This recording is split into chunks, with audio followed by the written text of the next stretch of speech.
Así comenzó la historia del antiguo Egipto, de los orígenes al Imperio Medio. Entre 7500 a.C., la desertización del interior del Alto Egipto llevó a los reyes a instalarse junto al Nilo. 5 siglos después, se unificó el país, que se convirtió así en el primer Estado-nación del mundo y en un cada vez más poderoso imperio. El Nilo y su inundación anual cumplieron un papel clave en el desarrollo estatal y religioso del Egipto faraónico. Según las creencias de los egipcios, sus aguas retrocedieron para desvelar la presencia de un montículo de tierra primigenio en el que se sentaba el dios Atum, el creador del universo. Los templos solían contener una réplica de aquel montículo que recreaba la formación del mundo. Si el Nilo fue uno de los primeros mitos de la creación para los egipcios, el faraón era el representante de Dios en la tierra y a su vez delegaba sus funciones en los sacerdotes, que pasaron a ser una casta poderosa y privilegiada. Ellos marcaban los rituales que debían seguir los egipcios para adorar a los dioses, y también los que permitían que el alma del faraón llegara al más allá.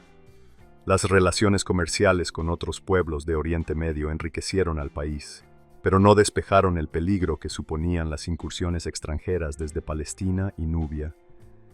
Sus vecinos del norte y del sur codiciaban las riquezas que atesoraba el valle del Nilo, lo que obligó a los faraones a reforzar sus ejércitos para defender la integridad territorial del país.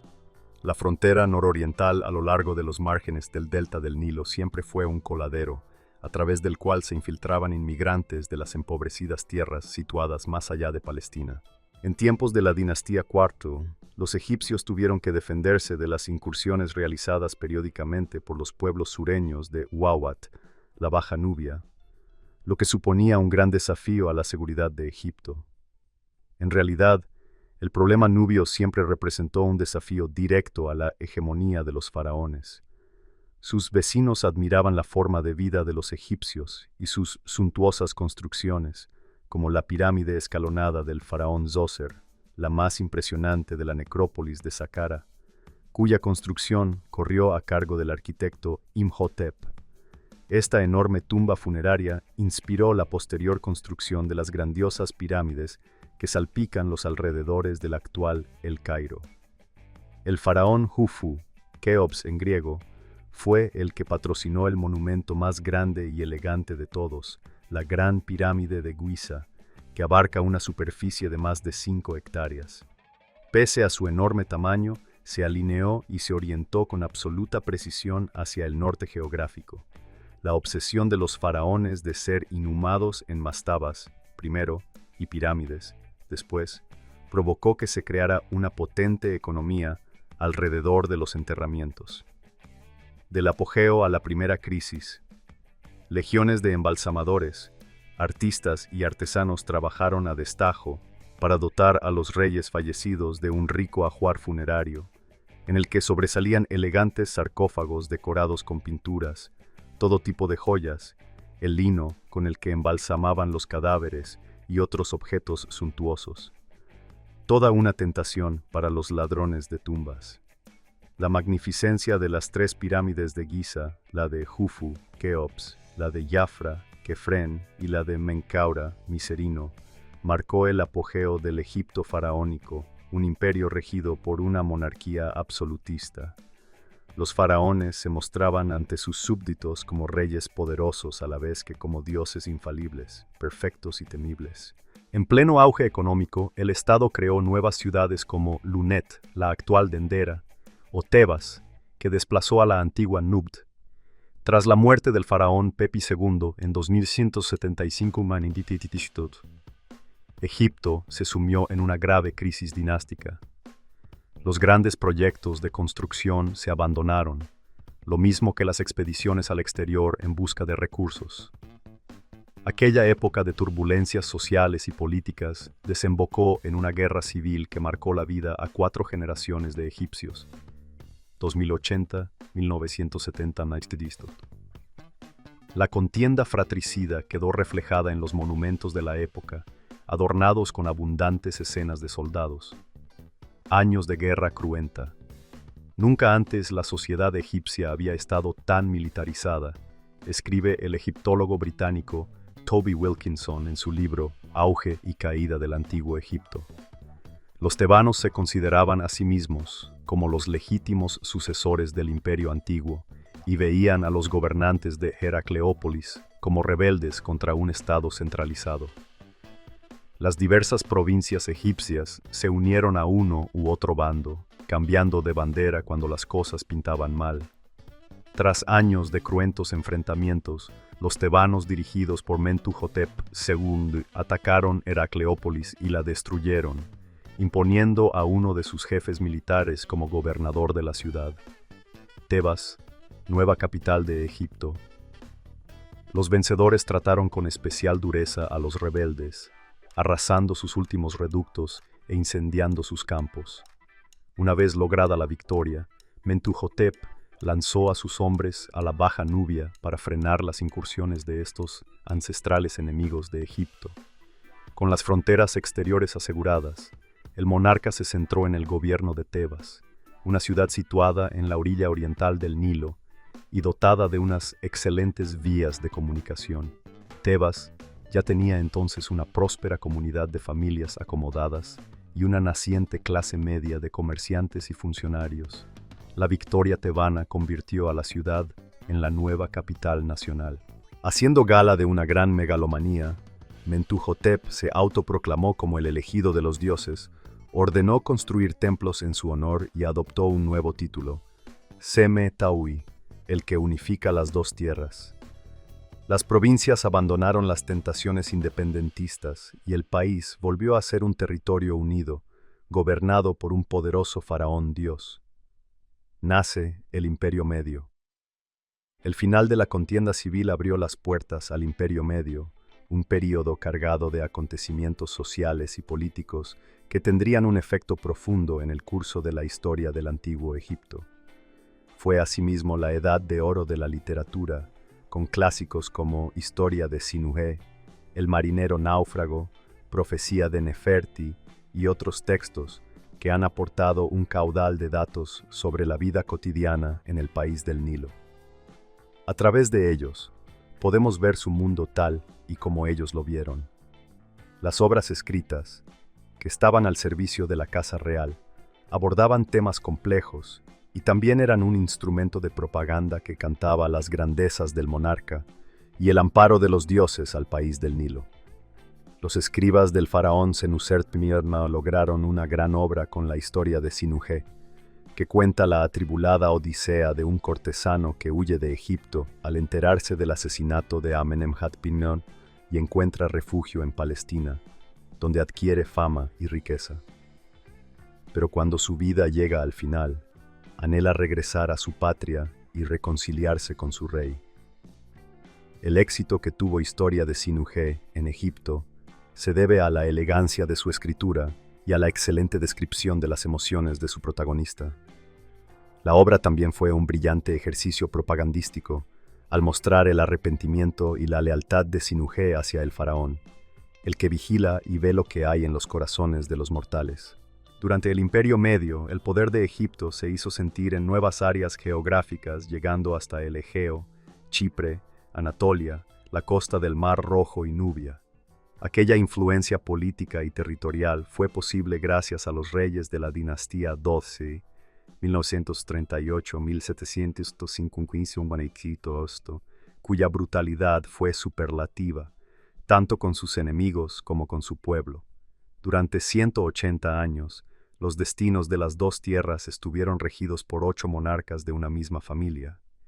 El despotismo de Amenemhat y bajo su mandato, la ciudad de Tebas cobró una vital importancia, y gran parte de Nubia fue conquistada y anexionada.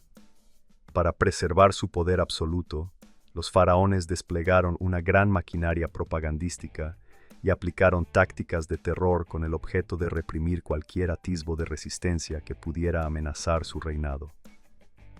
El fundador de la dinastía, el faraón Amenemhat-Pimer, era consciente de sus orígenes plebeyos y decidió apuntalar su reinado con un movimiento inaudito hasta entonces en el país.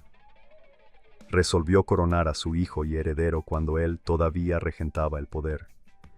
De esa forma, el príncipe Senusert se convirtió en corregente hacia el año 1918 a.C.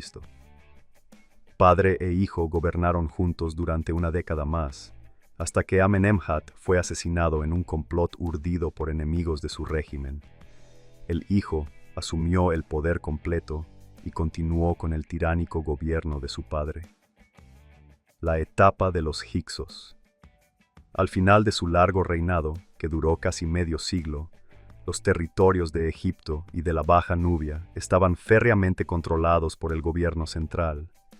Desde el otro lado de la frontera sur, llegaban grandes cantidades de oro y piedras preciosas, que permitieron a los joyeros diseñar joyas y objetos lujosos que embellecieron la corte del faraón.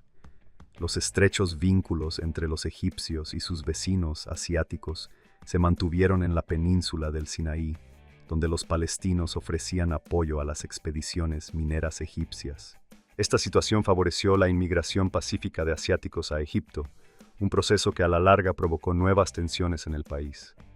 La dinastía Dode reinó con brutalidad, pero también facilitó un innegable período de prosperidad económica y artística, que empero concluyó con un nuevo repunte de desórdenes políticos y sociales.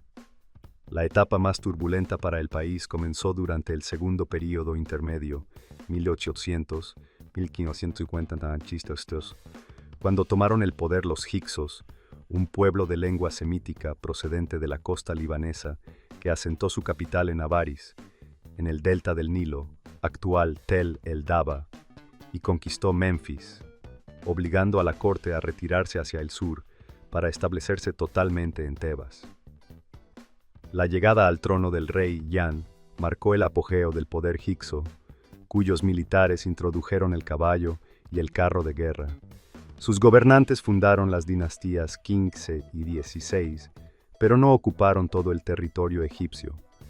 Tebas y otras ciudades del sur nunca llegaron a estar totalmente bajo su control. Pese a todo, el influjo del poder hicso gravitó durante muchos años sobre el valle del Nilo. El coronamiento de Sobekemsaf supuso un respiro para los tebanos, que comenzaron a preparar un poderoso ejército para enfrentarse a los odiados invasores.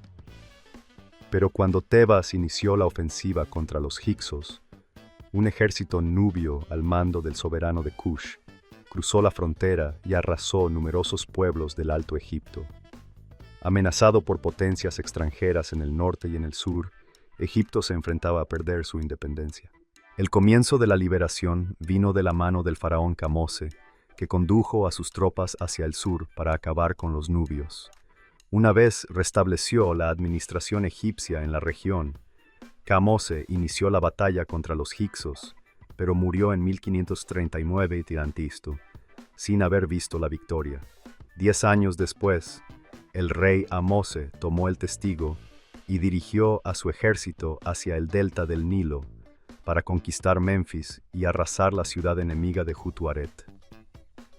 Su capacidad militar y determinación devolvieron la grandeza a Egipto hacia un nuevo esplendor. Tras expulsar a los hicsos y frenar la invasión nubia, Ahmose y sus descendientes potenciaron el poder de la monarquía, consolidando definitivamente a la ciudad de Tebas como el centro neurálgico de la corte en el Alto Egipto y como capital religiosa del Imperio Nuevo. Los faraones reanudaron la extracción de alabastro, arenisca y turquesa y la exportación de metales preciosos, renovando la actividad creadora de artesanos, joyeros y arquitectos. En el transcurso de un solo reinado, Egipto expulsó a los hicsos y nubios de sus tierras, se consolidó como potencia en Oriente Próximo y recuperó las vitales minas de oro de Nubia, lo que cimentó las bases del poderoso Imperio Nuevo. La liberación del yugo hicso fue recordada por las generaciones posteriores como un momento clave de restauración nacional y renacimiento cultural. A los reyes que encabezaron la reconquista del país se les consideró como liberadores y unificadores equiparables a Amentuhotep. En aquellos momentos de crecimiento y euforia, la corte egipcia cometió un error que pagarían sus sucesores. Las familias reales de finales de la dinastía 17 comenzaron a practicar el incesto para reforzar el linaje real y defender el trono de posibles intrusos, lo que a la larga causó enfermedades degenerativas y casos de esterilidad en sus descendientes. Esa reducción de riqueza genética afectó al faraón Amenhotep I, Amenofis, que no pudo engendrar hijos, razón por la que adoptó como heredero a Tutmosis, cuyos orígenes permanecen oscuros. Se supone que fue hijo de la princesa Sensenep, pero se desconoce el nombre de su padre. Al no ser hijo del anterior faraón, requisito imprescindible para reinar, tuvo que casarse con la princesa Ahmose, probablemente hija o hermana de Amenhotep I, lo que legitimó su posición. Con Tutmosis I comenzó el Imperio Nuevo.